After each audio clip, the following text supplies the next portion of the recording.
Hey, if you're pregnant over 40, I have just the community for you. It's a private community away from Facebook where women just like you come together to meet and support one another during pregnancy. To sign up for the waitlist, go to over40fabulousandpregnant.com/waitlist and be the first to know when the membership is open. I can't wait to see you inside.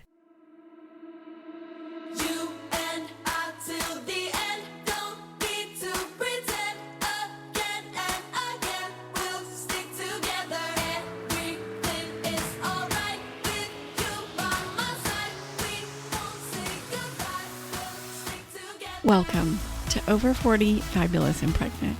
I am your host, Jamie Massey, and you're listening to episode 43. If you're looking for pregnancy stories of women over 40, you've come to the right place. And with 43 episodes, we are getting so close to the 1-year anniversary. I have been giving you a story every single Monday since October, and I'm so very proud of that. I hope you are really enjoying these. Today's episode is going to be Alissa at 41. She is from Florida, and she is a single mom by choice. She jokes that she has bad taste in men and she doesn't need them in order to have a baby. And I just love that. My old self could totally relate to that. So funny. And really just so inspiring. She had her mom and her sister to really help her through the process. And I just love that, being surrounded by women through this pregnancy. And as far as my update, this 2-week wait has been really hard. And I mentioned on Instagram about the anxiety that I was feeling. And I think I sent that out right before I drove to work. And then on my way to work, it was a Thursday, of course, because I had Brooke Castillo in my ear. And I was driving and I was like, the only thing I was asking myself was, am I pregnant? So that question, that thought in my head kept creating more anxiety because I was trying to figure out if this feeling was pregnant or if that feeling meant I wasn't pregnant. And it just absolutely was not serving me. And once I realized that, I decided I needed to ask myself different questions. And so I asked myself instead, what do I want to think, feel, and act if I am pregnant? And what do I want to think, feel, and act if I'm not pregnant? This kind of gave me some rules as to how I want to act and feel and think if I am or am not. And it really prepared me for either outcome. And, I had a lot of great messages for reasons that I should do a pregnancy test and good reasons to not do a pregnancy test. And really, at the end of the day, what I concluded was I wasn't even ready to take a test. Being in that mindset of anxiety, I just knew I wasn't even ready to take a test. I wasn't prepared for either outcome. And I think this goes for whether you're doing IVF or you're doing natural. I think there's a lot of anxiety caused by the thoughts that we ask ourselves. And so I kept thinking about that all day. And then I had lunch with my husband.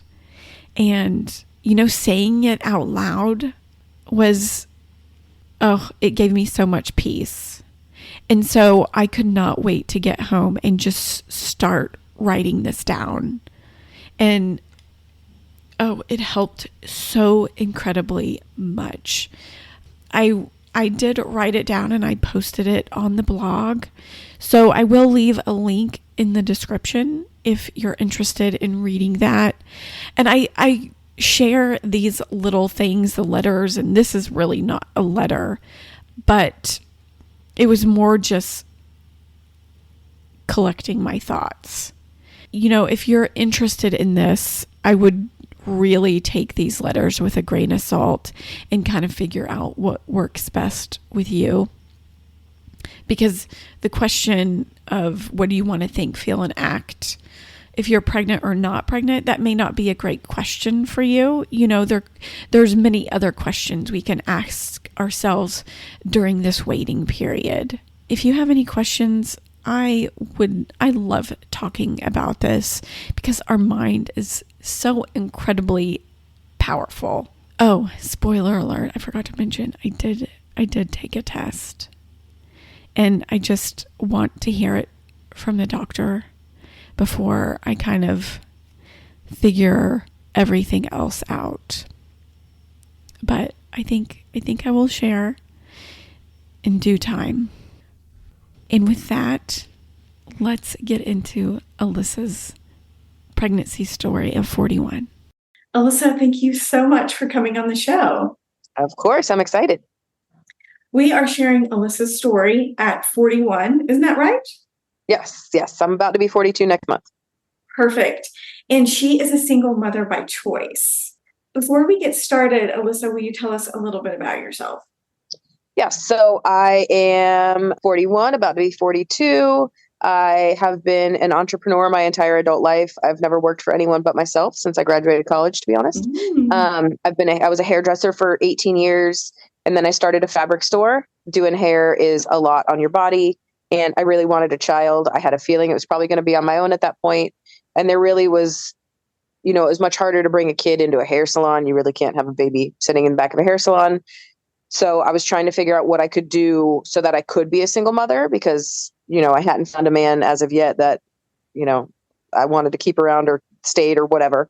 So I loved sewing. I had pretty much settled on a retail store because that way I could still make money whether I was there or not. And so I started a fabric store and it's gone really well. I've been open a little over 3 years now. And, I bring my son to work every day. So it's worked out. Let's start off going back to when you were making lists. Yes. Take us back. So like I said, I was a hairstylist for 18, 20 years, whatever it is at this point. And I had focused on my business. I started a hair salon when I was 26. So I was focusing a lot on that, obviously, or 27, I guess. And so I really, I dated around, I had fun, whatever, but I didn't have a serious boyfriend until I was probably in my early 30s. I'd date guys, but I would never, and I don't have time for this. So on to the next one. Early 30s, I had a boyfriend that I was pretty sure would be a forever thing. And he moved away out of state for a job and I was not moving to where he was moving. So we broke up. And so at 34, I was like, what am I waiting for? Own a house, I own a car, I own a business. Like I can do this on my own. This is stupid. I'm going to decide who I want to have a baby with.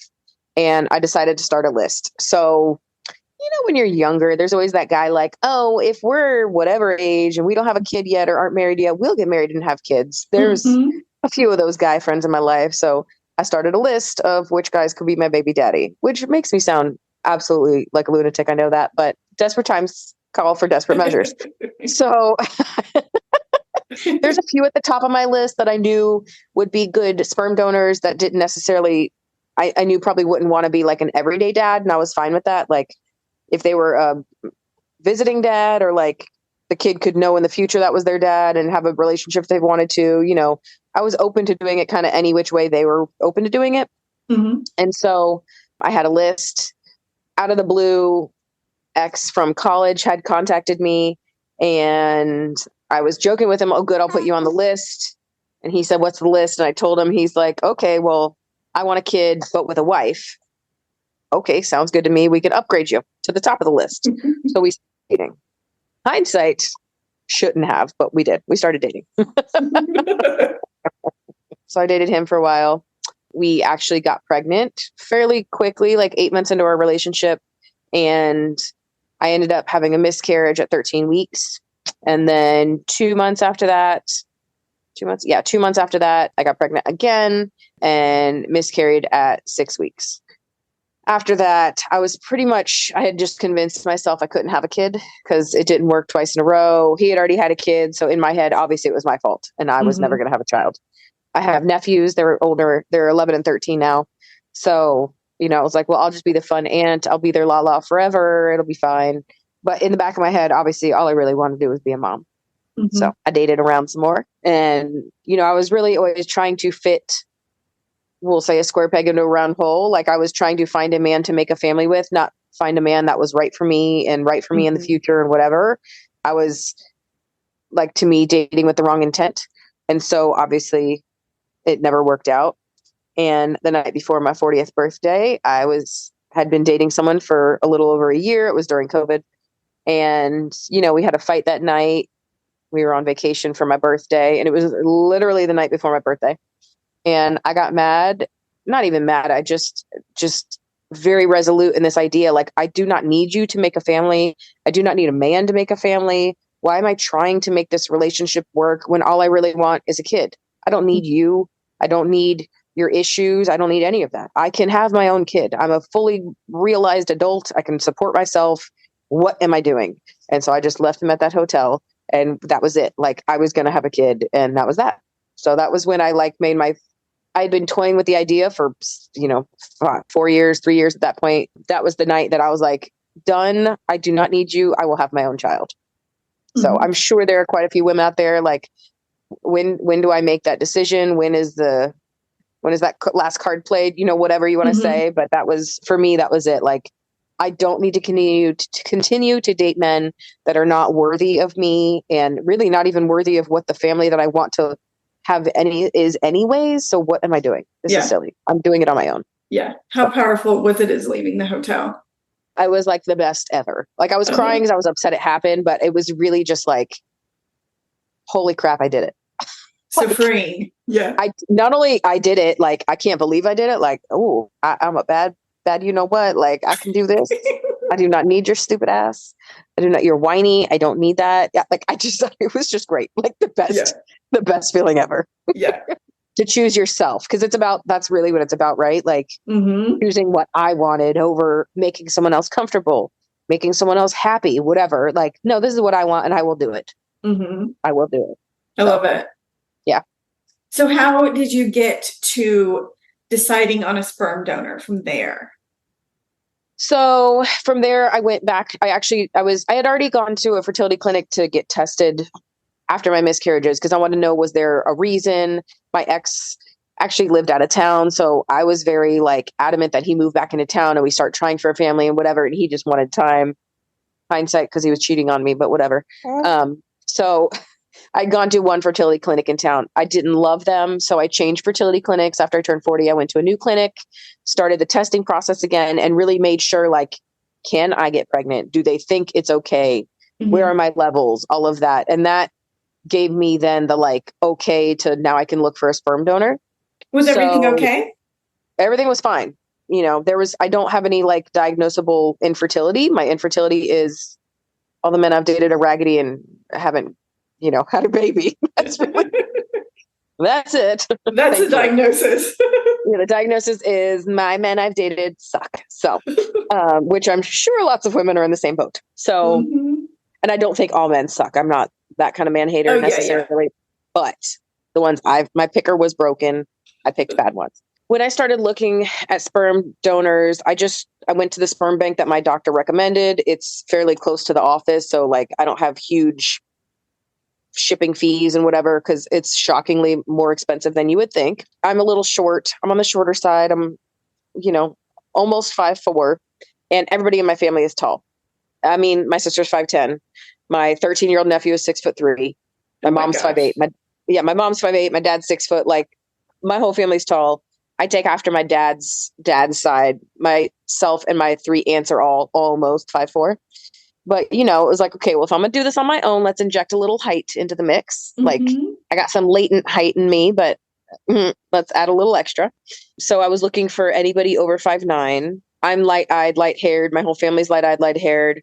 And so doing it on my own, like, I think of what are the questions going to be asked? What am I going to have to answer to my child? Not answer to my child, but what am I going to explain to him? How am I going to do all this? And I just felt that having him look like me was one less hurdle to jump, really.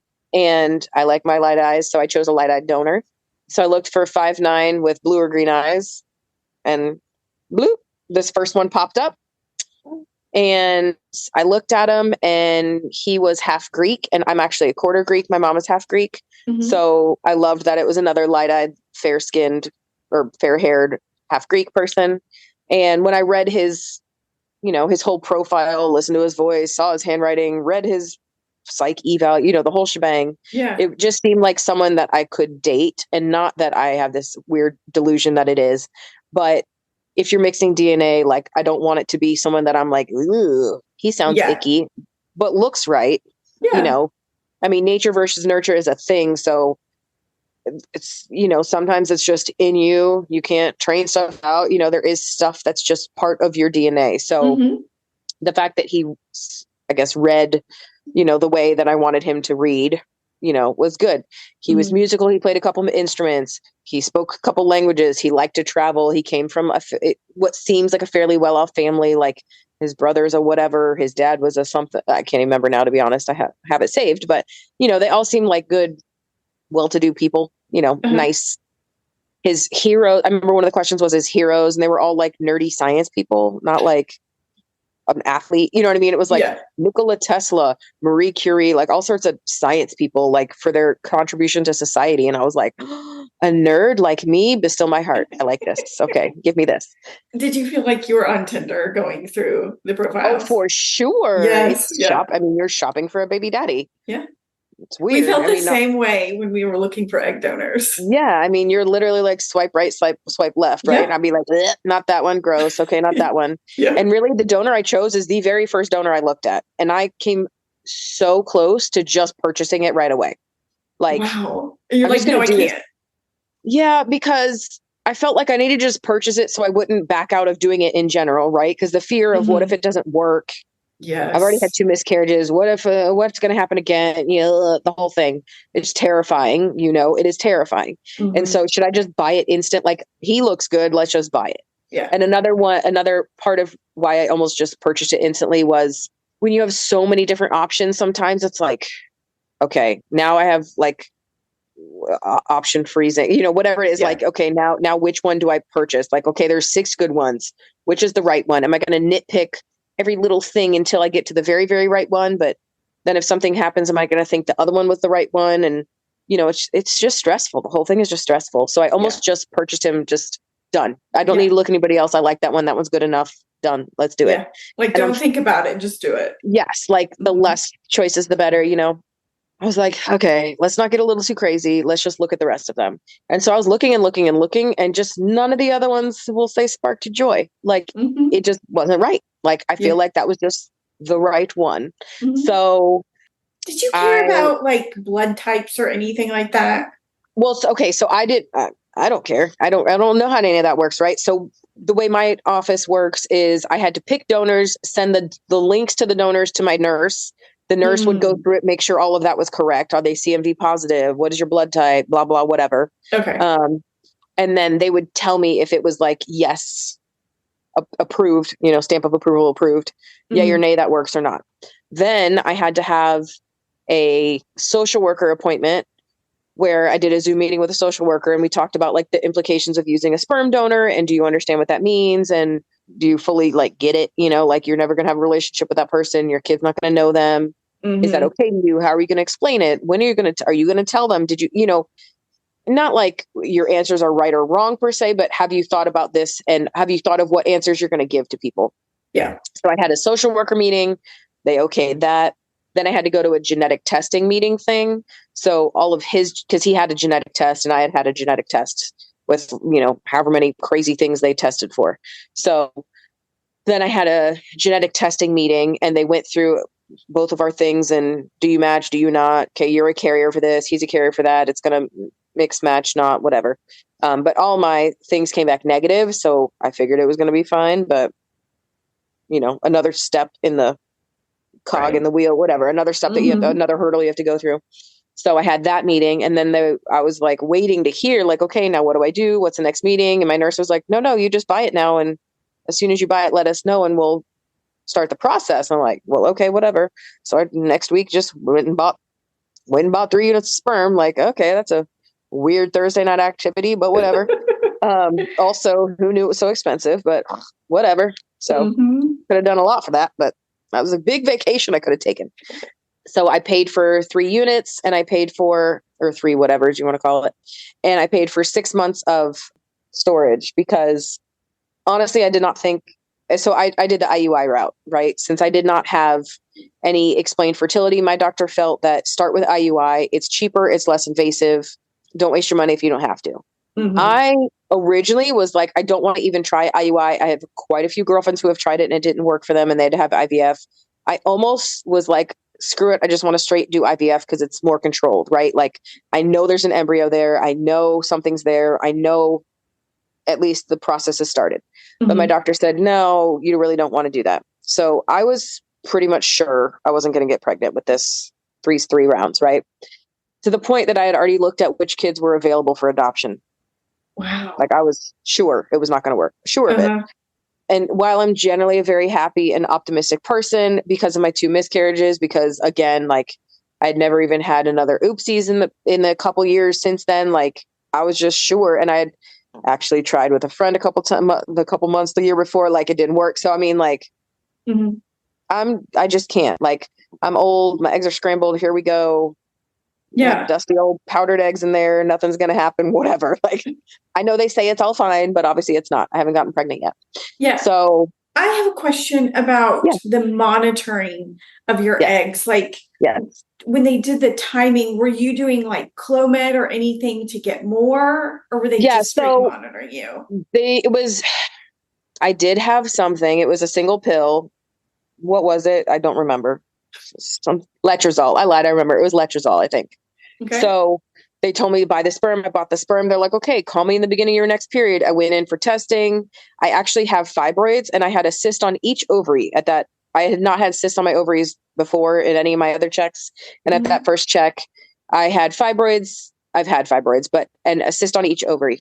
And, I had a full whole ass breakdown on my drive home from that meeting. It's not going to work. Oh my God. Like full on ugly crying in my car, the whole 20-minute drive home. Sure. It's not going to work, but they're like, well, we'll see what the blood work says. So 3 hours later, they call me. They're like, all right, doctor says blood work looks great. He wants to proceed. You're going to pick up your pill tomorrow, start taking it, yada, yada, whatever. And I was like, what? I was having a breakdown. Like, I knew it wasn't going to work. What do you mean? We're starting? Okay, whatever. This is going to be a waste of money, but whatever. And so I took my med, my 1 pill that day, and letrozole, I guess, like makes your eggs eggier, makes you make eggs. I don't even really remember, to be honest, because I honestly was just so sure it wasn't going to work. I like paid attention to it, but I felt like the less, not involved, but the less, I guess, kind of involved I was, the less it would hurt if it didn't work, right? Like if I wasn't I'm usually a researcher. Like if I'm going to buy something, if I'm going to go on vacation, I like research to the hilt. I figure it all out. I know every nook, cranny, and everything about everything. But I was so sure it wasn't going to work that I was like, I don't even want to do all the research because it's just going to make me want it more and make me so much more upset when it doesn't work. So I was shockingly enough, very hands off. Like, what are you going to have me take? Whatever. Okay, fine. When do I have to come in? Okay, whatever, fine. Like I just was so sure it wouldn't work. So yeah, sure. We'll go through the motions, prove to everyone else. Because everyone, like my friends, my family, they're like, oh, it'll work. I'm like, okay, hello, dry, dusty, scrambled eggs. It's not, but whatever. So go in and do my thing. I took 1 letrozole pill on day 3 of my period. And then I had to go back on I think it was supposed to be day 11. I ended up being out of town. So I went back on day, I think 13, and they start monitoring your eggs or your ovaries to see, how your follicles are doing. And they're like, okay, they're growing, but they're not big enough yet. Come back tomorrow. Went back the morning. Okay, they're a little bigger, but they're not big enough yet. Okay, go back the next day. Okay, they're bigger, but they're not big enough yet. And then that Saturday morning, I go in again because they're like getting close, but not quite. And I don't remember how many follicles I had. I think I had 1 in each, but I can't remember, to be honest. And so that next morning, he's like, okay, well, this one's a good size, but it's starting to deform. And instantly in my head, I was like, see, broken eggs, not going to work. Why am I here? This is so stupid. And he's like, that just means, and I hadn't even said anything out loud. He's like, this is starting to deform. Instant crazy town in my brain. Mm-hmm. And he's like, that just means you're about to ovulate. And I was like, oh, what? Wait, this is working? What? He's like, so stay close to your phone because sometime in the next hour, your blood work will come back and we'll tell you whether to take your trigger shot or not, because tomorrow will be your IUI. And I just remember thinking, holy shit, it's tomorrow? Like, what? I can't mentally prepare for this. Like, I can't overthink. I need time. I have less than 24 hours to overthink this. What are you talking about now? Like, this is really happening. Now I have to go to crazy town. I need to spiral into crazy town. Like, what are you talking about? Okay, I guess, whatever. So an hour later, within the next hour, they called me and the nurse is like, okay, it's time to get because I had got my trigger shot and kept it in the fridge, the week before, whatever it was, they had me prepare. Okay, so you need to give yourself your trigger shot by 12:30 today. Your IUI is going to be at 9:15 tomorrow morning, blah, blah, blah, blah, blah. I've emailed you the instructions for the shot. And I was like, oh, don't worry. My sister's a nurse. She's giving it to me. She's like, okay, sounds great. We'll see you in the morning. And I hang up like, what? This is happening in the morning? What? It's less than 24 hours? Like, maybe I should have done more research and paid more attention. Like, what is happening? It felt real at that point. Oh, it was beyond real at that point. Like, oh my God, this is really happening. Okay. So my sister was actually at her pool drinking with one of her besties by the pool. So we have it's in my reel that I just posted on Mother's Day or the day before Mother's Day. But like, she was hanging out in her bathing suit, giving me a shot. And I'm like, hey, this is so silly. This is happening. Whatever. I don't even know what's happening. So she gave me my shot. She goes, we joke that my sister's the baby daddy because she was in the room when it happened. So my sister and I went the next morning and got my IUI. Doctor's like, all right, well, you can get dressed and be on your way. I'm like, that's it. Like, that's it. I don't have to like lay here with my legs up. He's like, no, it's where it needs to be. You're fine. I'm like, okay. My sister's like, well, that was like a bad date. And he's like, what? She's like, 30 seconds and you leave her knocked up. And my doctor is very like straight laced and like very calm, cool, and collected and like just very even keeled. And he actually like laughed out loud. And I was like, oh, you're not a robot. Okay, good. Like my sister elicited a laugh. I like that. He was just he wasn't robotic really, but he was just always like so even keeled about everything. And like just very nonplussed by any of my silly questions or whatever, whatever comments that I've made. So yeah, so I had my IUI and I had actually booked a trip that we had a trip on the books for that next weekend for Memorial Day. I went to Memphis, Tennessee with my sister and my nephews, walked around, had a great time. And that whole weekend, all I could smell was weed. I know that sounds crazy, but I had super smell kicking in. And so it was only 6 days later. And I remember having super smell and thinking, am I pregnant? Like, because I'd be like, oh my God, it like reeks like weed here.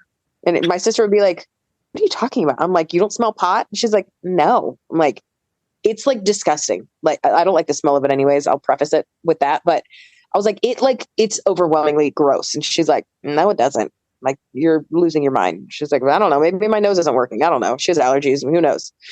And that was the first inkling of, oh my God, this might have worked. Like, what have I gotten myself into? This might have worked.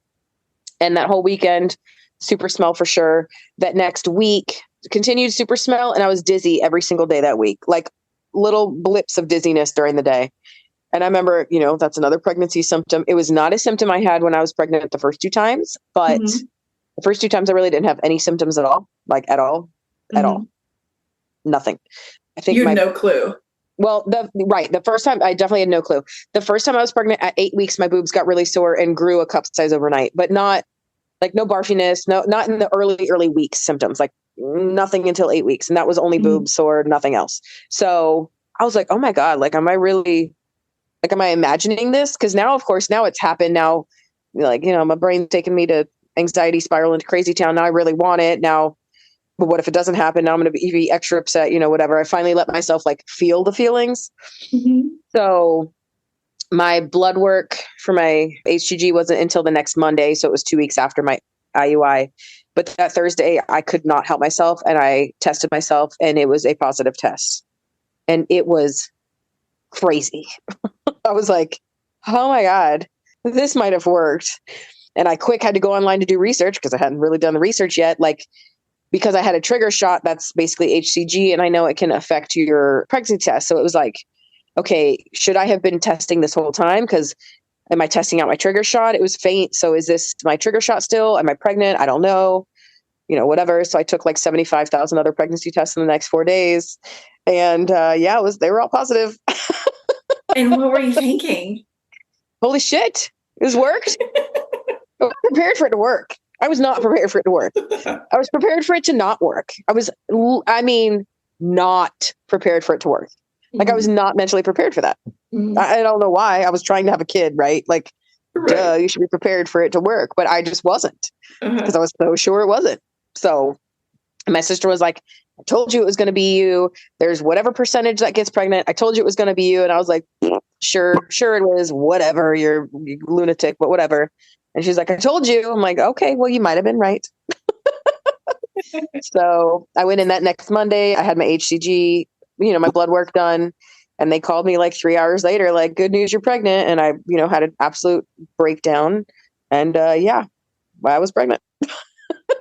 So my very first IUI took 3 weeks before I turned 41. That's incredible.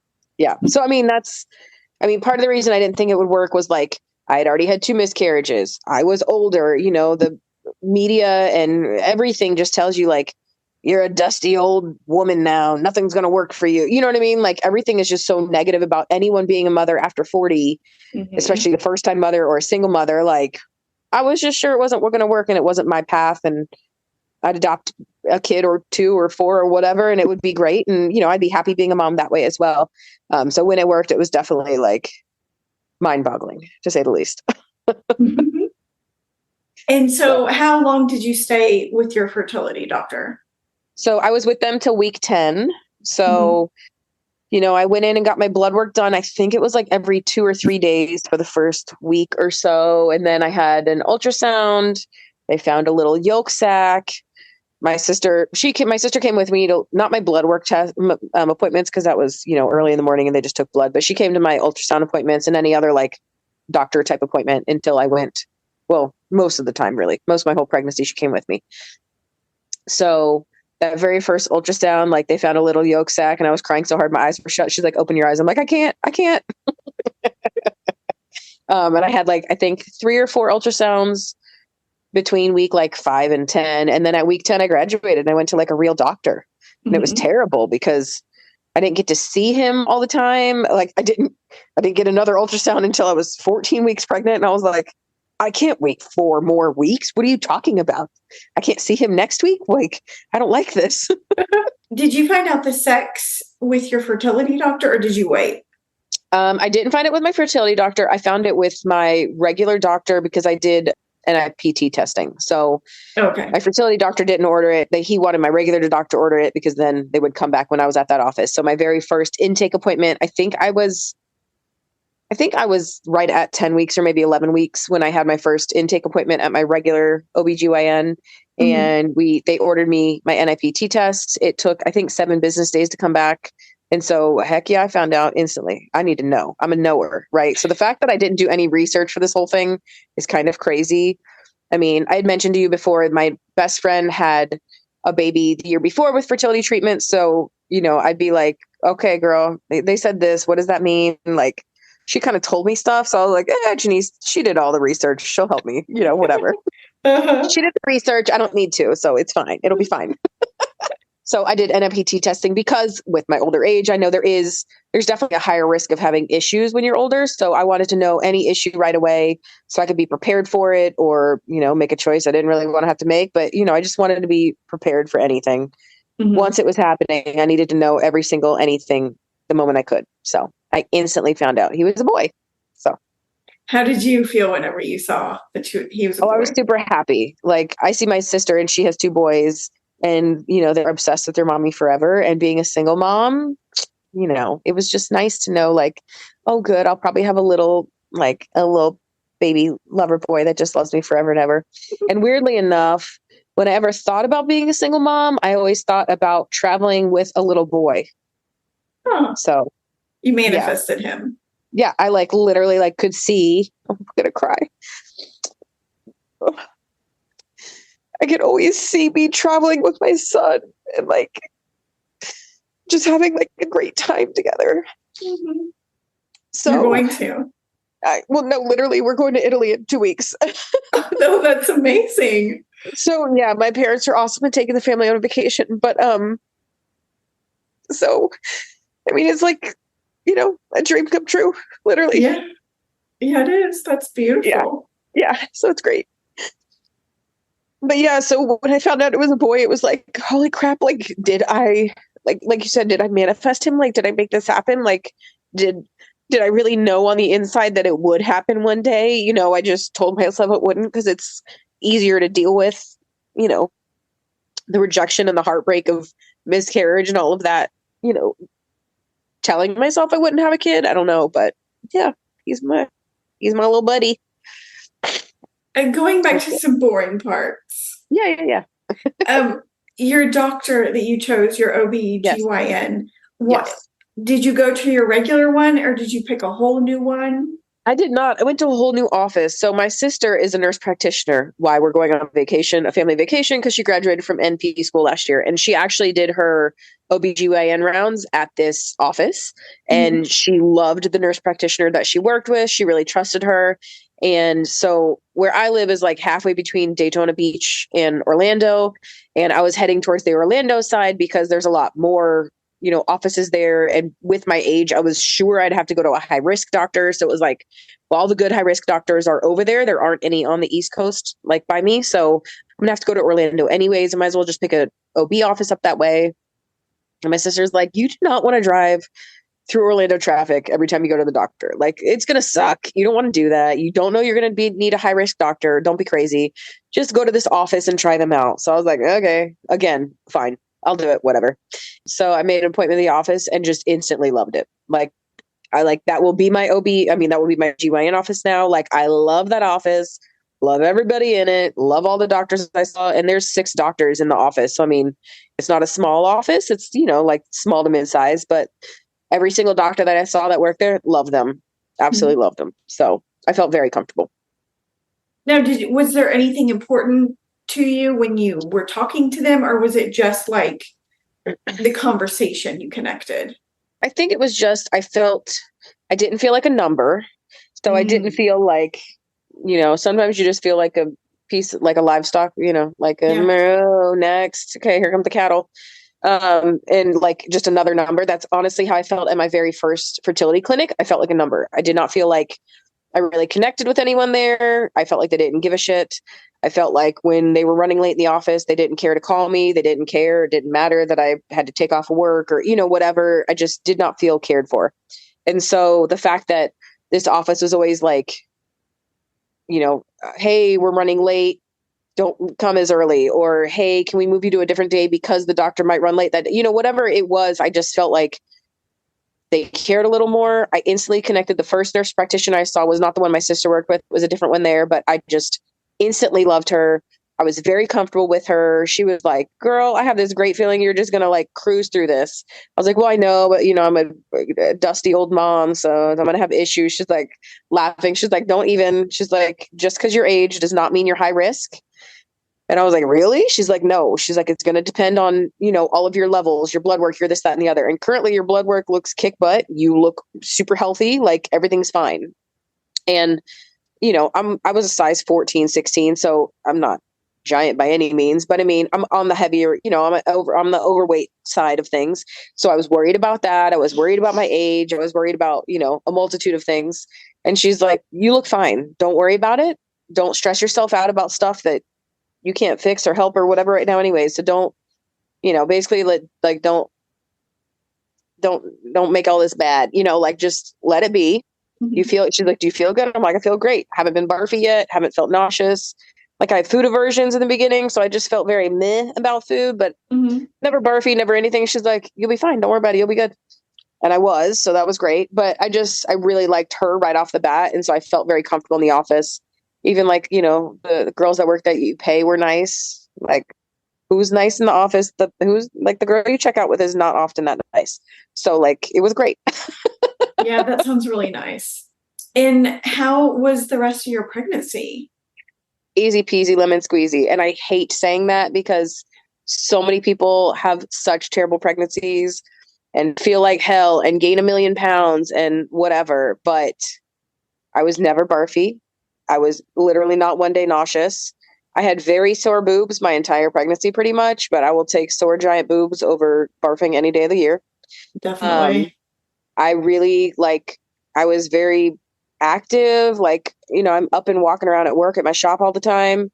I never had an issue with like aches and pains until week like 34. I mean, it was very far into my pregnancy before it was even like, today sucked, I'm sore. It was not like that. Yeah. Like, my feet would hurt at the end of the day, but they hurt now and I'm not pregnant. So that's normal.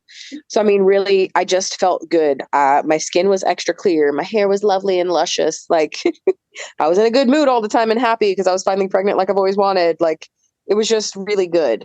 And my mom had really good pregnancies. So I was hoping my other like period stuff is similar to my mom. Our skin is kind of similar. Like, that kind of stuff is similar to my mom. So I was hoping like, oh my God, please let me have a good pregnancy. Like, my mom had 2 good pregnancies and I did. So I was so thankful. But it was, I mean, I hate to say it, but it was really good, really easy. I mean, I love to say it because I love it for me. And I love that other people know, because again, the media, all the stories tell you it's terrible, it's horrible, it's whatever, but it wasn't. It was great. Like, it was great.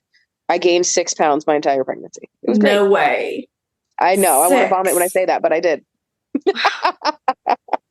That's impressive. What about your diet? Did you do anything special or? I mean, I ate a little better than normal.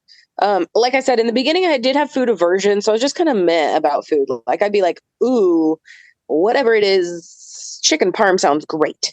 And so I'd make myself chicken parm, go get it at a restaurant, whatever. And 3 bites in, I'd be like, done with that. Don't like it anymore. Don't want it.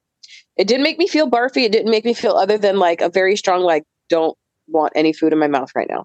Like, just yuck. I don't like food. So, I mean, other than that, like, I ate fruit every day. I ate veggies when I made myself meals and whatever. Like, I was not overboard crazy about it all. Mm-hmm. I just ate better. I did drink a lot of water, but I mean, I love me some Diet Pepsi, and I drank a Diet Pepsi every single day because it's within my little caffeine range. So I drink a Diet Pepsi every day.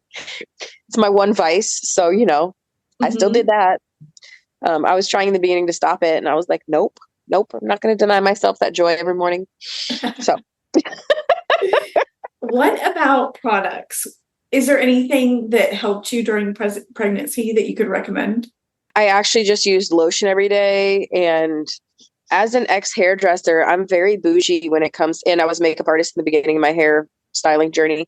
I'm very bougie about my skincare and what face stuff I use. Mm-hmm. But weirdly enough, I picked up like a giant gallon jug of Jergens lotion at Sam's one day and loved it. And so I used like cheapo depot, plain old Jergens lotion, like ultra healing Jergens, whatever, on my body every single day, all over my body every day. And I have no stretch marks other than when my milk came in on my boobs.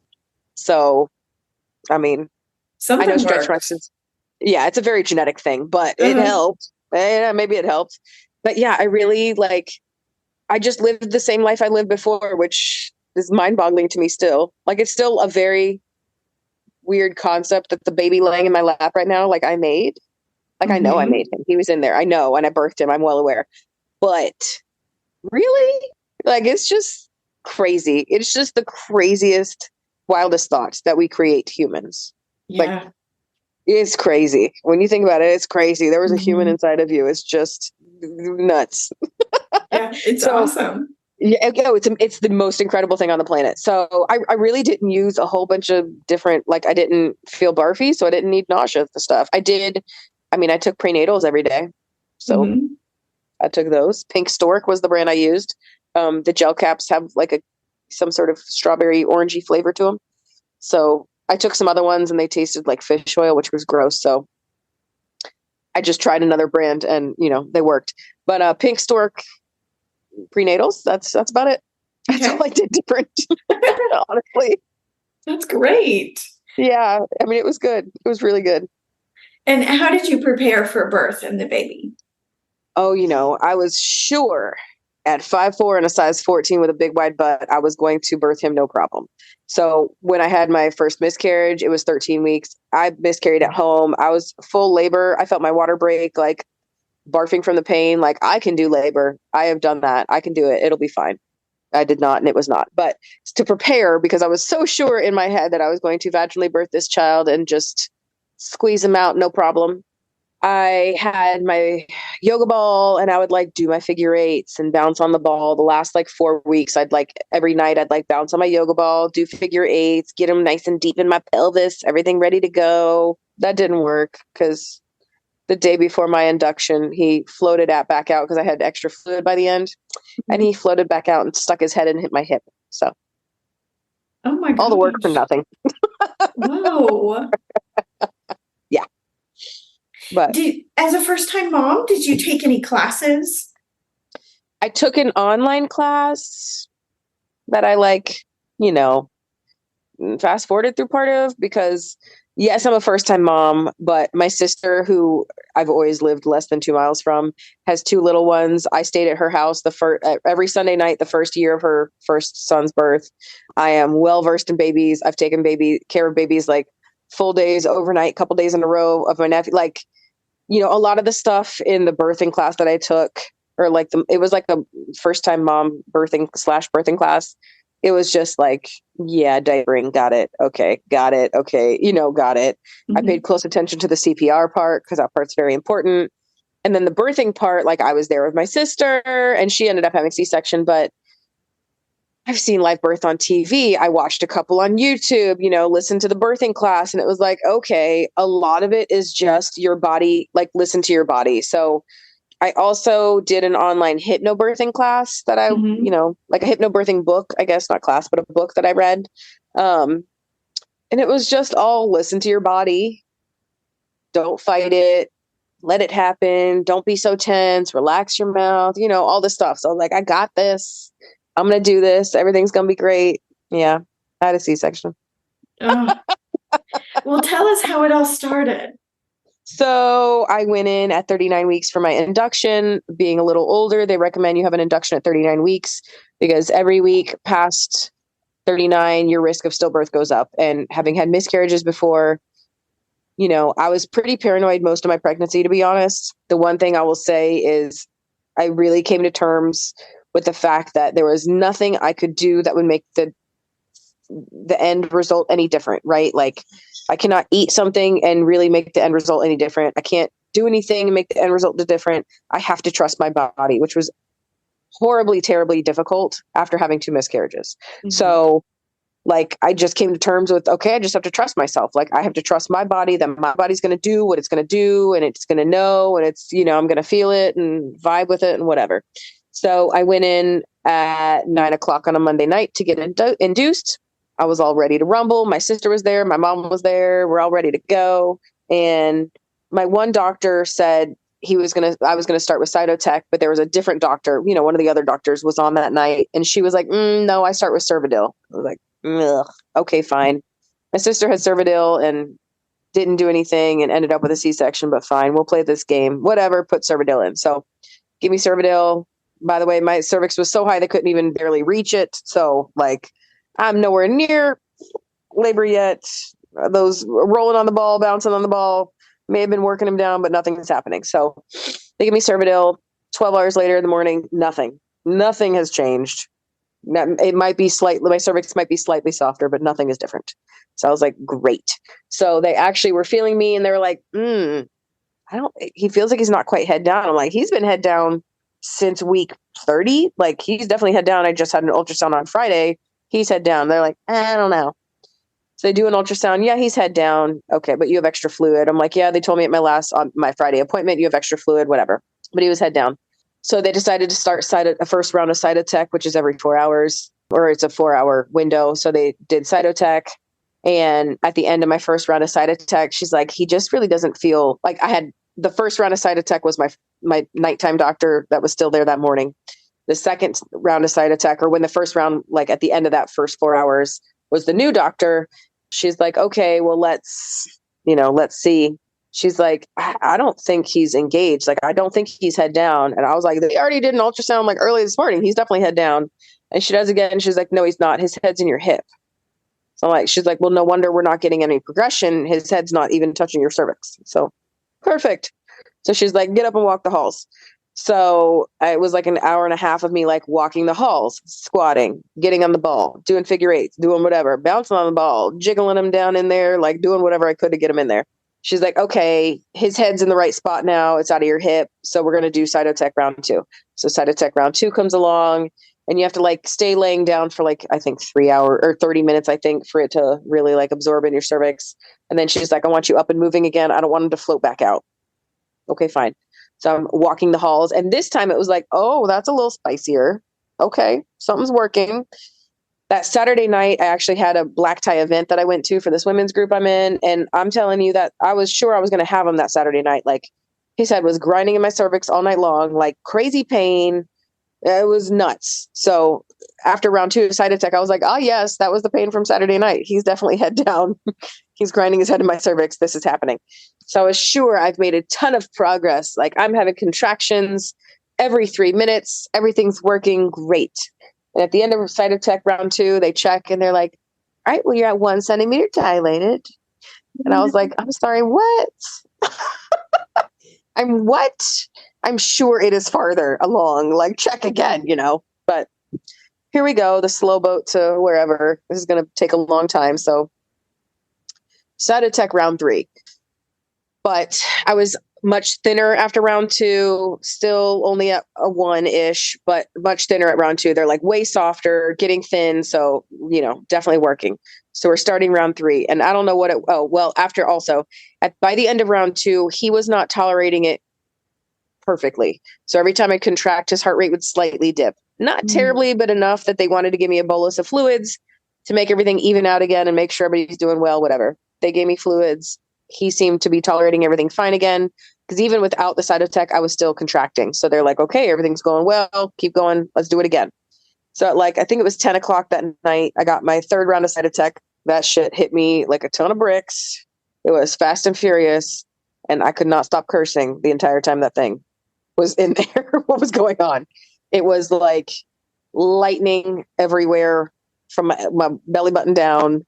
I was in so much pain. I was cursing, and I was just contracting very strongly for a long period very quickly. So I was having like 1.5 minute long contractions every 2 minutes with no downtime and no in between time. And his heart rate was starting to dip, and I was not tolerating it well. I was barfing, like it was cursing. I felt like a giant, just cursing moo cow, like just roaming around the room. I really wanted to like be on all fours, move around, move my hips. But where he was sitting, like where he was inside and the way like my belly was with my legs, like I kept knocking the monitor off. So they'd have to come in and fix it again. So they're like, we really need you in bed. And all I wanted to do when I had this baby was not be in bed. Like, I did not want to be on my back. Like, that was something like I felt very strongly about when I, did my hospital tour and stuff. I made sure like I don't have to birth on my back, right? They're like, no, you get to pick your position. Everything's great. So the fact that I had to keep getting in bed and sitting there and laying there, I was just so uncomfortable. And it made it worse to not be able to move around and like move through the contractions. My hypnobirthing stuff, everything's like move with them, move through them, breathe through them. And I just couldn't do that in bed sitting still. So his heart rate got to the point where he was really not tolerating it well, and they were going to give me meds to slow my contractions. But instead, even though when they checked me, I was like at a 2 centimeters, but I was fully effaced. So it was progressing quicker at that point. Thankfully, it was actually doing something. The doctor said, even though you're not that far along, let's give you an epidural. Because she figured like, I'm just so uncomfortable that I'm tensing up. A lot of times if you get an epidural, your body can calm down a bit to the point where you progress quickly and you can have your baby, easy or whatever. So I was like, sign me up, give me that epidural, let's go. Yes, please, epidural now, let's do this. Unfortunately, when I got my epidural, he tanked. So the epidural happened and his heart rate started dropping a lot. Every single contraction, it was not great. So about 3 minutes after I got my epidural, all of a sudden there's like quite a few nurses in my room, and they're turning me, flipping me over, trying to figure out which position gets his heart rate back better. They were worried that the cord was wrapped around his neck, and he was like, as your body pushes them into your birth canal, it can like tighten the cord and cause cord compression. Mm-hmm. So they were worried that was happening. And they're like, okay, can you get on all fours? Can you get this way? Can you get that way? I'm like, ladies, my leggies are numb. No, I cannot. So my sister's like, they were flipping you like a 7-Eleven hot dog. Like you were just like over and over, flip this side, flip that side, up on all fours, whatever. They had to like push my knees under me to get me up on all fours to stay still. And his heart rate he was not having it. So next thing you know, there's like even more nurses in the room, and the ones wiping me down with chlorhexidine, like, all right, so it looks like you're probably going to have a C-section. I don't want you to freak out, but the doctor's coming in to double check. Just want you to know, like, it'll all be fine. I'm just doing this as a precautionary measure. And in my head, I'm like, girl, I'm about to be cut open, but whatever. Okay. Precautionary in my butt, but sure. So they wipe me down with chlorhexidine, and the doctor comes in. She's like, okay, well, your neighbor, her baby has also decided to take a dip. So we're going to see which one of you is worse. And then the other one, he will be okay, because he was okay. They just didn't like that his heart rate was coming back every time. They just didn't like that it was dipping with every contraction. Mm-hmm. So about a minute later, she comes back. She's like, all right, her baby's back up and fine. So we're taking you. So next thing you know, again, just like the IUI all of a sudden happened. It was all of a sudden, it was like, oh shit, I'm having a baby right now. Okay, let's go have a C-section. Were you freaking out, or were you freaking out? No, weirdly enough, no. It was, at that point, earlier in the day when it seemed like the induction wasn't progressing, at one point my doctor's like, okay, well, you can go home if you want. And I like had a full on breakdown. Like, I'm not going home without my baby. I will not go home. I came in here to be induced because I have a higher risk of having a stillbirth. I already can't sleep well. Like the last week or two, I wasn't sleeping well because I was so nervous that what if something happens at this point? Like, I've made it all the way this way and I've been so good and so chill. After about week 14, I was like much more like in tune with my pregnancy and felt good about it. And I was just terrified that I was going to have a stillbirth. So I was like having a full breakdown. Like, I'm not leaving without my baby. So you can cut him out of me, vacuum him out of me. I don't care how you get him out of me. I will leave this hospital with a baby. So at that point, like, if he's not doing well, cut him out. Like, I was never like, I think because I was so laid back about the birthing process and just trust my body and know that it's going to work, and whatever it is, he'll come out how he's meant to come out. Mm-hmm. And I did not have a rock solid birthing plan. Like, I'd have friends like, what's your birthing plan? I have a baby. That's my birthing plan. I don't care how it happens. Mm-hmm. I think I can have him vaginally. I think I'm going to be a great push him out in a couple pushes, big bad, I'm going to do this. It's going to be great. But if I can't, give me a C-section. Fine with me. I just Mm-hmm. want him to be healthy and alive and here and breathing, So it was like, okay. And by that point, the all those contractions were terrible. I was like, please take him out. I do not want to go through that for another 8 hours, 10 hours, 14 hours. Like, I can't handle that. So cut him out. Good to go. Let's do this. So I wasn't freaking out. I mean, I was just like, okay, let's do it. Like, Mm-hmm. I couldn't believe that it was actually happening. Like, oh my God, I'm really having a baby. Kind of like, it's still like, it's just this weird concept. Like, we grow a human and then it comes out and it's our baby. Like, I was like, oh my God, like, there really is a baby in there. He really is coming out. It was that kind of like nervous worry, but it wasn't like, oh God, I'm going to have surgery. That part didn't bother me at all. No. Uh-huh. So who went in to my sister? Okay. My sister. I mean, my Mm-hmm. mom and sister were both there, but my sister went in with me. Mm-hmm. So I went into her second C-section. So she came in with mine. Mm-hmm. So how was it? Uneventful? Yeah, I was numb. It was great. So I don't know. I didn't feel a thing. I will say the shaking that occurs when you have, the epidural, the block, whatever it is that makes your shoulders shake, was hellacious. My shoulders were shaking so bad and I was shivering so bad that like my jaw felt like it was almost locked up. Like, I was trying not to chatter. So I was like holding it really tight and my jaw was sore and my shoulders were like on fire. They were like tired from shaking so much. That was the worst part of it, to be honest. But they're like, okay, can you feel this? Can you feel this? I'm like, no, I can't. They're like, all right, we're going to start. I'm like, okay, here we go. And they did it. And thank God they did it when they did, because he was actually a meconium baby. He had pooped in his house. And at the last minute, actually, she cut me open and reached in to grab him and he flipped again and flipped transverse. So she's like, he is so dead set on being inside of you. You are coming out right now, sir. Like, get out. But yeah, it was like swamp water that poured out of me. I have the video. But he's a meconium baby. So that was probably why he really wasn't tolerating it well. And she said, like, My uterus was stained. My placenta was stained. He had like greenish hair. Like it had been probably at least a day, or if not 2 or more, that he had, pooped. So it was good that he came out when he did. It was good that I stayed, all of that. Like I just felt so not vindicated, but I just felt so solid in like making that choice for myself. Like, no, I want him out. He needs to be born. I felt really good that that was the choice I made. So he came, they pulled him out. They showed him to me. He didn't have a great APGAR score at first, but after a couple minutes, he was fine. They wrapped him up, put him next to me, and it was the best. Did you get to hear him cry? Oh, yeah. God, yeah. He cried. He was not happy. He had big old feet. He had blonde hair. My sister's like, he's blonde. And I'm like, what? I have a blonde hair baby? What are you talking about? I mean, you can't tell, but I have like lightish brown hair. But I had like brown hair as a baby. I don't know why. I just never in a million years thought he'd come out as a blonde. Mm-hmm. And he did. Like blonde, like very golden blonde. I was shocked. Like shocked. What? He's blonde? What? And he was kind of long, which was a shock because when I had my last couple measurement ultrasounds, they measured he had a big head and short legs. And I was like, oh, poor muffin. We're going to have a shorty. It'll be fine. He'll be a short king. We'll be great. It'll be lovely. Big-headed short king, just like his mother. When I was born, I was 19 and a quarter inches long and 8 pounds, 6 ounces. So I was like short and fat. My mom said I was like a football, like short, fat, big head. So I was sure that's how he would come out. So he came out like 20 and a half inches long and 7 pounds, 11 ounces. I was like, okay, he's not that fat. He's got short legs, but a long torso. Like he's got some height. Okay, good. This is crazy. I was sure he was going to be like a fat little chunk, but he wasn't. So, how was your recovery? Recovery was pretty good. I went to the recovery room. Right away, went to the recovery room. He nursed, he latched right away. So I had a breast reduction when I was 21. So I was also worried about like being able to nurse and that kind of thing. Yeah. But he latched right away. That all was good.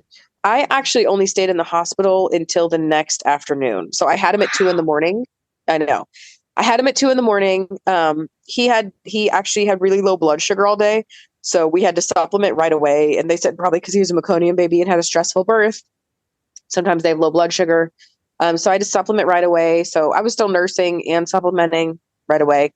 At 24 hours, he has to have such and such tests. And he was having heel pricks and like blood sugar tests every 3 hours.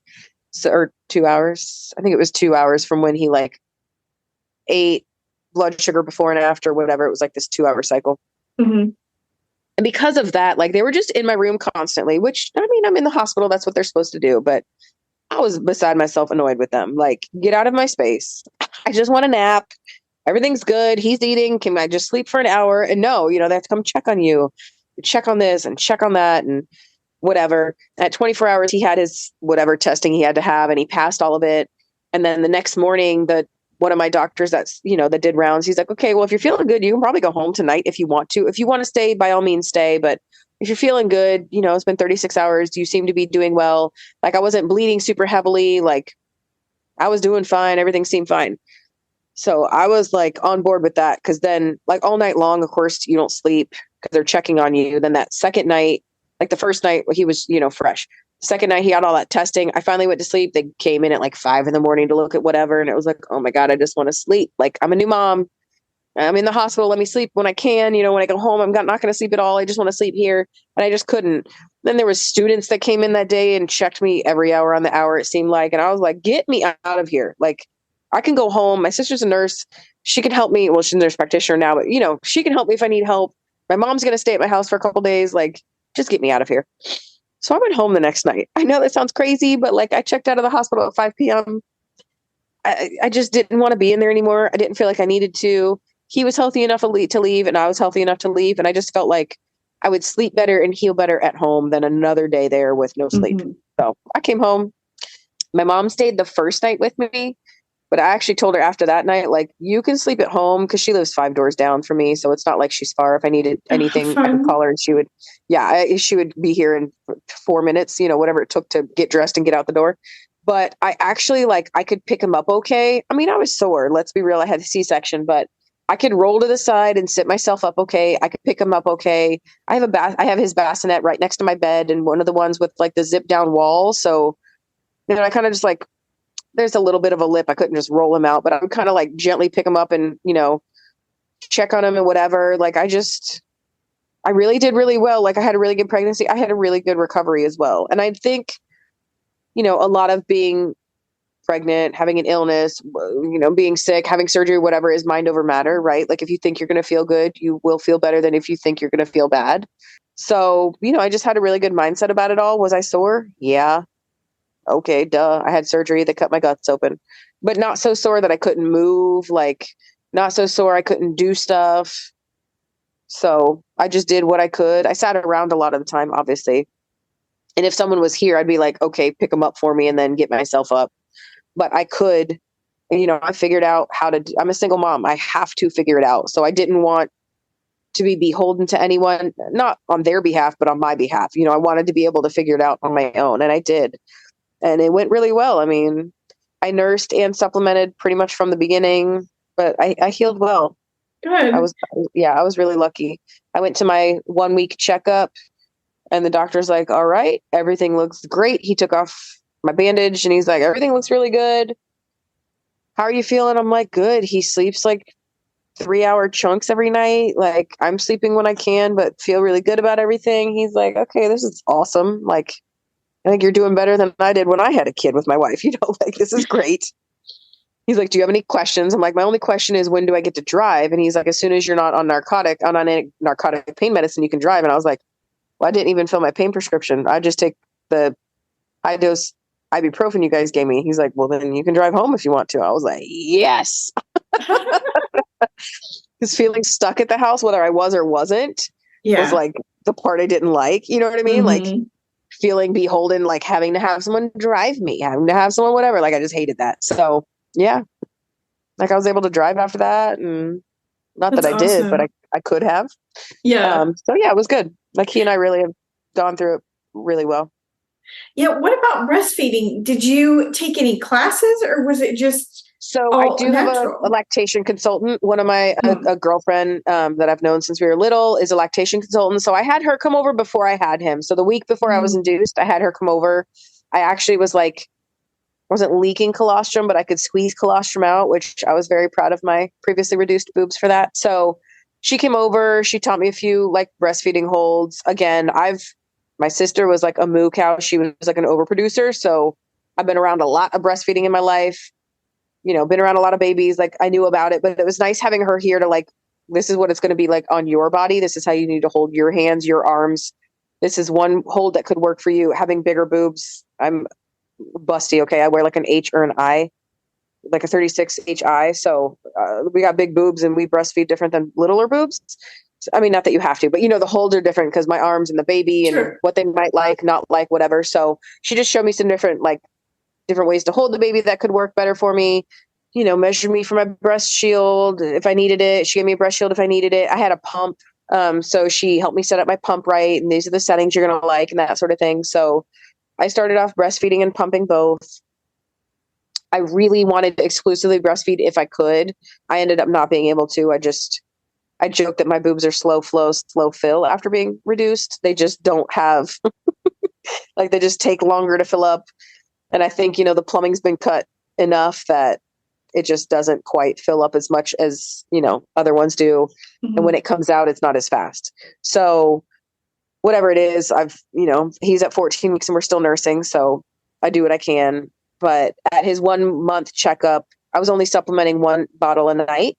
And at his 1 month checkup, he hadn't dropped any weight, but he hadn't gained weight the way he had gained height. And I was worried about him like not gaining enough weight because he was definitely skinny. And so the doctor's like, well, I mean, it's okay. He's gained enough, but not enough that like, not plenty. So if you want to supplement more, feel free. And he had been really gassy that week and I just felt bad. He was such a scrunchy little like angry muffin that week. I mean, he's in general a good baby and he's happy, but those last couple of days before that doctor appointment, he was just really gassy and like, it was hard to make him kind of happy other than when he was eating. And when I started supplementing more bottles, I instantly had like a super happy baby again. I think he was really hungry. He was farting a lot and it seemed to be gas, but it was really just he was hungry. I think he was farting a bunch because he was scrunching and tightening his belly because he was hungry and crying. So yeah, I just started feeding him a little more and I gave him top off bottles after I nursed and he was much happier and got much fatter quicker. That's awesome. So, yeah. And mentally, how were you? Oh my God, so much better after that. Like, breastfeeding is stressful. Having a baby is stressful. All of that is stress. Mm-hmm. He is a very easygoing baby. He has been laying here this entire time, sleeping in my lap. He is a great baby. Mm-hmm. So I do not have the colic issues that a lot of other people have. I do not have this screaming, crying things that a lot of other people have. In general, he only cries if he's hungry. Mm-hmm. Like, only cries if he's hungry. He will sit in a pee-filled diaper. He will crap his pants and sit in that. Like, he does not care about dirty diapers. He is very chill to sit in anyone's arms. Because I've been supplementing since the beginning, he will take a bottle, no problem. He will take a binky, or he won't have a binky pacifier, or whatever. Like, he's just really easygoing. So I haven't had as many, issues as other people have. But breastfeeding was definitely stressful, and it was painful. It was not pleasant for the first however long.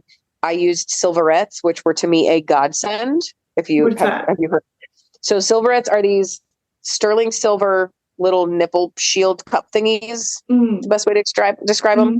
They're like a little silver disc with like a mound like worked into them, so it covers your nipple. Mm-hmm. And silver is like a natural antimicrobial, anti-whatever, helps your nipples not get sore, cracked, bleeding, whatnot. Mm-hmm. Basically, a little drop of breast milk stays in there with your nipples, and it just makes them heal better. A godsend. My nipples felt so much better when I use my silverettes than when I don't. So that's like the one I did use that as a pregnant / new mom. The one thing I will tell anybody is get silverettes, because if you want to breastfeed, because they were fantastic. And my lactation consultant, I'd asked her about them because I'd read about them, and she said, "Oh, they're fantastic. Definitely get a set." So I did. Breastfeeding was stressful. So knowing that, like, okay, I really can't make as much as I thought I could, or as I wanted to. Like, I thought I wasn't making as much as I knew I wasn't, basically. Like, Mm-hmm. I don't think I'm making enough. The doctor confirmed, like, you're probably not making enough, whatever. Like, that was the green light to be able to feed him a little bit more formula. And it's just been so much more enjoyable since then. Mm-hmm. So I don't have to worry so much. Like, am I going to make my lactation cookies? Am I going to drink the Under Armour, or not Under Armour, the whatever drink? Am I going to do this? Am I going to do that? Am I going to drink enough water? Am I going to eat enough food? Like, it was just nonstop that first month. Like, constantly taking care of myself and him was Mm-hmm. a lot harder. I think that was probably the hardest part, like making sure I was properly hydrated, properly fed. Like, I felt like I was just eating nonstop all day long. Like, Mm-hmm. oh my God, more food, I'm done. But I have to get enough calories in, so I make enough milk because he needs more milk. All of that Mm-hmm. worry was the most stressful part. Yeah. So what about postpartum depression? Did you experience any of that? Thankfully, no. I definitely cried a lot in the beginning, but it was more like out of joy. Like I cried earlier in the podcast, right? Like, just Mm-hmm. so much emotion. Like, it was so great having him here, and like, I really have a baby. This is amazing. All of that. I would cry about that kind of stuff. But I was never, thankfully, I never had any sort of like baby blues. I never had postpartum depression. I never had any like dark thoughts, bad thoughts. It's been really good. Like, Mm-hmm. It's just been great. You know what I mean? Like, yeah, everything's gone well. I am lucky. I have a lot of support. So I know for a lot of mothers, like, they don't feel supported, or, I feel like, I know it's going to sound crazy, but I feel like I have it easier not having a partner, because I don't have to worry about how is this affecting our relationship. You said that wrong to me. That annoys me. I don't have Mm-hmm. that extra little bit of stress. It's Mm-hmm. just me and him. So I don't have to worry about anybody else. And I know Mm-hmm. that sounds crazy, but it makes it easier, I think. So I don't have that extra stressor of another human here all the time. Like, you're not making bottles the right way. You're not feeding him right. You're making too much noise and he's trying to sleep. I don't want to watch your TV show tonight. I can watch all the trashy TV I want to. It's just him and I. I love that. But you know what I mean? Like, yeah. Like, and again, it's another like way I think of it in a positive manner. Like, other people are like, oh, but it's so sad. You don't have anybody to help you. You don't have whatever. It's like, not every day, like day to day, I don't, but my mom lives down the street. My sister's here all the time. She's obsessed with him. My grandma lives a little, 2 miles away. I have lots of friends here in town. Like, it was more or less like, please get out of my house in the beginning. Not like, I need help. It was like, I have too many visitors and too many people in my space. Like, I love all of you. Get out of my house, please. I need a break. I'm used to living alone. I'm not used to living alone with a baby and 4 of my family members every day. So, right. I do have help, and I do, get help when I need it and ask for help when I need it. That is a thing you need to be able to do as a new mom, is ask for help. Don't feel bad. But yeah, I mean, it's just, I'm very lucky. I never had postpartum any issues, honestly. And I was very worried about that. I was very like cognizant of it, and like would check in on myself, basically like, okay, I know you think you feel good. Do you really feel good? Are you just telling yourself you feel good? But I really did just feel good. Like, it's just gone really well. So I think having it go well helps with that. I know, like, having a baby that screams all the time would make me much less of a happy mommy. Mm-hmm. It's just another stressor that makes it harder. So yeah. Is there anything else you want to share about your pregnancy or birth? Nothing other than the fact that if you want to do it, do it. Mm-hmm. If you want to be a mom in any way that you need to. You know what I mean? Especially don't let your age stop you. Like, I have another girlfriend who was 40 at her first baby and 42, 43 at her second baby. Like, I think I'm going to be a one and done, to be honest, but I don't know. And so I have 2 units left right now. And I'm giving myself until he turns 1 to make that decision. But, if you want to do it, do it. It's all there is to it. People like asked me, like friends, family members, random people, whatever, like, how did you know? Like, how did you know it was going to work? How did you know? And whatever. Like, I didn't. I honestly thought it wouldn't work. But I also knew that if I didn't try, I would be so upset with myself forever, because you don't know unless you try. That's right. So it's how I've built my 2 businesses. It's how I've lived my life. Like, you don't know until you try. So just try. Mm-hmm. Are you going to like that food? I don't know. Try it. Am I going to like that activity? I don't know. Try it. Will I like that hobby? I don't know. Let's try it. So am I going to be able to be a mom? I don't know, but I got to try it. So I tried, and, I have a baby. So I love it. Great. What has been your biggest challenge being pregnant in your 40s? Other people, honestly, other people. Like, well, I think my biggest challenge being pregnant in my 40s was like the self-doubt that it would work. Right. Like really learning to trust myself, like trust my body is going to do what it's supposed to do. That was by far the hardest part. Like, coming to terms with the fact that like I said before, like, I can't change it. I'm very much like, I'm going to say I'm a control freak. I'm fairly laid back about a lot of stuff. Like, where are we going to go to dinner? Who cares? Where are we going to go on vacation? Who cares? Like, I don't care about that kind of stuff. But for some reason, I get more control freaky about like the minutia. Like, I want this thing done this way. I want that thing done that way. Mm-hmm. That kind of stuff. The stuff I can control, I want control over. And so I had no control over this. You do not have control over it. It is just your body doing a thing or not doing a thing. And so you just got to let it go. And that was by far the hardest part, letting it go, really, I think. And then the second hardest part was just other people. Like, well, I hope everything goes okay. Oh, you're that old? Oh, ugh. Like, just the constant chatter about it was just annoying to me. Yeah. Your life's going to change. Duh, Gladys. I'm 41. I've figured out that your life changes when you have a baby. Duh, Susan. Whatever. Like, yes, that's why I'm doing it. So my life changes. It's boring here by myself. It's very self-indulgent. This is silly. There's more to life. I would like a baby. So yes, I know my life is changing. Thank you.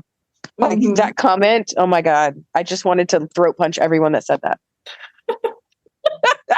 I'm with you. Like, duh, my life is going to change. Duh.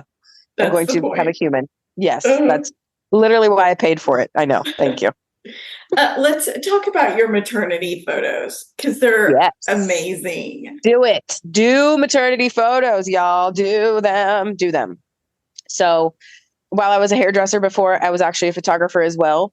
I know I mentioned I quit college to be a hairdresser. And after a while of being a hairdresser, I thought I should finish college.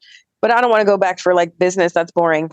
And I realized I could get a photography degree at the college near me. So I went back to college for photography, became a photographer, had my own studio as like a side hustle.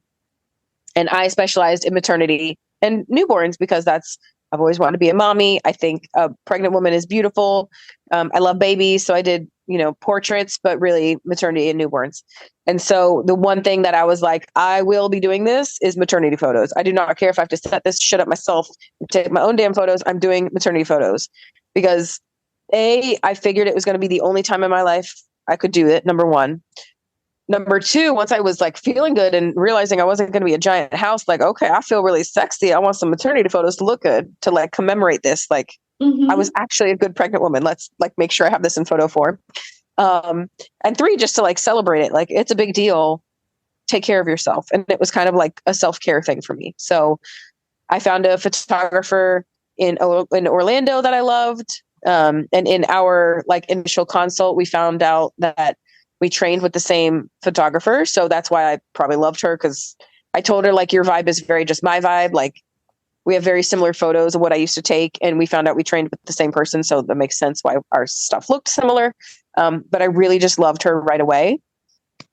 So I did my dress fitting, picked a couple dresses that I loved, brought a pair of jeans because I wanted some like casual stuff, and went and did my maternity photos. And it was the best thing ever. They look awesome. Thank you. And then I actually had another friend that was like learning photography, and he lives by the beach. And I said something, he was mentioning beach photography. I'm like, well, if you ever want like a pregnant chick, like, hello, let me know. He's like, I'm dying to do maternity photos on the beach. I'm like, well, hello. You know, a pregnant girl, ding dong, tell me that. What morning shall I be there? So we did sunrise photos on the beach as well with him. But, you know, I just loved it. I do like, let me preface this by saying I like taking pictures, or I like taking pictures of other people, but I also like having pictures taken of myself. So I'm photogenic in the sense that I like photos. So I always look like I'm having fun in photos, because I am, you know, like part of the way you look good in a photo is to be having a good time. Like, you can see in a photo when someone's has dead eyes because they're fake smiling or whatever. You know what I mean? So yeah, one of the reasons my photos look so good is because I was having a really good time. I was really happy, and it was great. So they turned out really well because I was having a good day, you know? But yeah, I think maternity photos are super important. If you can afford it, do it. And if you can't afford to have someone else do them, do your own. Just love it. Commemorate that time in your life, because it's so important. Yeah. Is there any... Go ahead. Oh, I was just going to say, and then I did newborn photos with her as well. So did you take those, or did you have them done? I had the same photographer do them. So I went, he was 15 days old. He was 15 days old. And I went and had newborn photos done with him. So they were cute also. Yeah, he's a cute little muffin. And then I had some photos of us together as well, which I don't know if I've posted those. So I'll probably send those to you so you can post those if you want to. But okay. Yeah. It was great. It was just a really good experience. And I highly recommend getting a photographer and getting photos done, because, you know, they're only that tiny once. You're only that big once. That's right. Well, and just celebrating it. Not. You could be that big more than once, but you know what I mean? Like, yeah, I know. If you're not sure about it, if you're unsure if it's going to be more than once, definitely do it. Because it was fantastic. Absolutely fantastic. Is there anything you'd recommend that would help prepare someone for pregnancy and birth in their 40s? A healthy dose of I can do it. Just a healthy dose of like trusting yourself and knowing that whether it works or doesn't, you'll be okay. It happens and doesn't happen every day to lots and lots of women. Yeah. Also, like, be forewarned, people will make comments. So you just have to have a healthy dose of I can do it, and it's my choice and my path to choose. I had quite a few, you know, I own a quilt shop, a fabric store. So we know there's lots of older women who do that, you know, hobby. There's a lot of younger of us, but there are lots of older women, and a lot of older women have an older mindset. Not all of them, quite a few of them, when they found out I was a single mom by choice, were like, holy hell, you're making the best decision of your life. But quite a few women were like, oh, I didn't know you got married. Oh, when did you get married? Who's your husband? Whatever. And, you know, it got to the point where they were just making the most ridiculous comments all the time. So I'd be like, oh no, I bought this one online. So, you know, because he was a sperm donor baby. So I bought it online. Like, I really did buy the pieces and parts online. But you just need to go into it knowing that this is your journey and your thing and your story, and you can control that story and narrative however you want to. You can tell them this is none of your business, take a hike. You can tell them in a very inappropriate way, like I did, I bought him online. Or you can say he's made with love and it's not your information, you know, like, yeah, it is, I can do it. It is my thing. It is my choice. It is my story. So just know people are going to make comments. People, again, your life is going to change. Yes, you know, all of that. Like, I'm pretty sarcastic and very open. So if someone asked, I told them, he's a donor baby. This is how I did it. This is where I went. This was my doctor. Like, what do you want to know? I'll give you all the details. So, just know that it's your story and your life, and you are not beholden to anyone to answer questions. You don't have to answer questions if you don't want to. You can answer all the questions if you want to, but do it because you want to do it, and don't like not do it because you're nervous or worried or what is someone going to say? What if someone says something else? Who cares? Do it. It's what you want. You know what I mean? Because they're going to say stuff whether you do it or don't. No matter what, someone's going to have something to say about what you did, how you did it, why you did it, etc. So just do it for you because you want to, not because you're worried about anything else. What advice would you give yourself when you were pregnant if you could go back? Relax a little more. Like, don't stress as much about it. Like, don't be so nervous about it. Don't be so worried about it. Like, it took me a while in my pregnancy until I really, really relaxed into it. Probably until I could feel him moving daily, which was about week 20-ish. I could feel him move pretty early. Like, I think it was week 15. I felt like slight movement. By week 16, like, that's a definite movement. It was very subtle, and I had to like lay flat on my couch and whatever. But it took until like week 20 that I could feel him move daily. And that's when I really felt more comfortable with it and really felt a little better because it was a constant reminder that he was there. But I think any newly pregnant woman, especially someone who has recurrent loss, it is just terrifying. Like, every step of the way is terrifying. And so it took me a while to be like just okay with the fact that this is my body and my body's doing its thing and I can't change it and nothing's gonna whatever. So I just have to relax into it. And I had quite a few breakdowns during my pregnancy. I mean, I had a great pregnancy, but I was still emotional. It's an emotional time. And so I cried quite a few times about like, now I'm this far along. What if it doesn't work? Now I'm this far along. What if something happens, and you just can't, you just can't do that to yourself. And it's hard to not. It is really hard to not. But you just have to like talk yourself out of that negative headspace because that was the worst part, I think, or the hardest part or whatever. So, yeah. And where can our listeners connect with you? So on Instagram, which at Alissa Lipinski is my Instagram. I mean, I have a business. It's at Oceans of Thread. Oceans of Thread is my quilt shop. So they can always message me there, follow me there, whatever. Facebook, Instagram, the usual social media channels. Perfect. I'll leave all the links in the description. Yeah. And again, I'm an open book. So if anybody has a question, I'm in Central Florida. If you want to know what doctor office I went to, what experience I had at the other doctor office, like, message me. I will tell.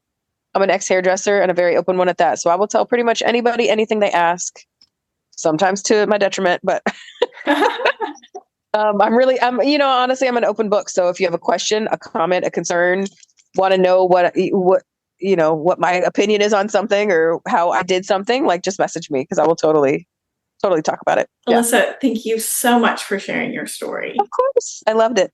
And that wraps up another amazing pregnancy story on Over 40 Fabulous and Pregnant podcast. If you like that episode, please do me a huge favor and give us a 5-star review on Apple Podcast. I would greatly appreciate it. It helps us out here on the algorithm and getting to reach more women, and I would greatly appreciate it. And once again, thank you so much for listening. I hope you have a great week, and I will see you next Monday.